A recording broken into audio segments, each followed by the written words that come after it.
அப்போ அந்த கேழ்வரகை குழந்தைகளில் இருந்து பெண்களாக இருக்கட்டும் எல்லாருமே அதை தொடர்ச்சியாக பயன்படுத்திட்டு வரணும். அதை நம்ம ராகி தோசையாக கேழ்வரகு தோசையாக சாப்பிட்லாம்.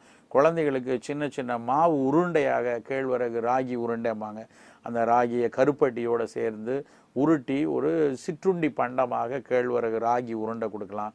ராகி புட்டு செய்து சாப்பிடலாம்.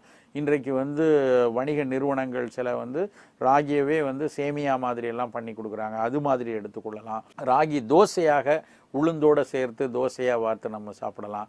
கொஞ்சம் திடமாக ராகி அடைன்னு சொல்லி நிறைய முருங்கைக்கீரை வெங்காயம் அதெல்லாம் போட்டு அடையாக தட்டி சாப்பிடலாம். ராகி மாவுலேயே சப்பாத்தி மாதிரி போட்டு சாப்பிடலாம். ஏதாவது ஒரு வகையில் தினசரி காலை உணவாகவோ இரவு உணவாகவோ இந்த கேழ்வரகு சேர்ந்த உணவை நம்ம எடுக்கும்போது அது அதில் நம்ம கிடைக்கக்கூடிய தேவையான உடலுக்கு தேவையான கார்போஹைட்ரேட் புரோட்டீன் தவிர கூடுதலாக இந்த சப்ளிமெண்டடாக உடலுக்கு சேர வேண்டிய பல்வேறு கனிமங்களும் இந்த செகண்டரி மெட்டபலைட்டும் இயல்பாகவே இந்த கேழ்வரகுலேருந்து கிடைக்கும்.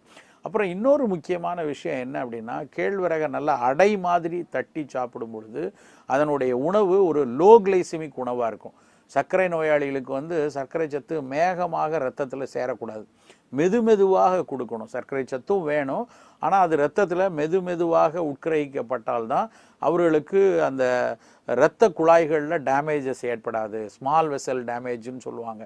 சர்க்கரை நோயாளிகளுக்கு அப்படி ஆற்றலும் கிடைக்கணும், வேகமாக வந்துடக்கூடாது, மெதுவாக வரும்பொழுது இந்த ஸ்மால் வெசல் டேமேஜும் ஏற்படாது. அப்படிங்கிறப்ப கேழ்வரகு மிகச்சிறப்பான உணவு.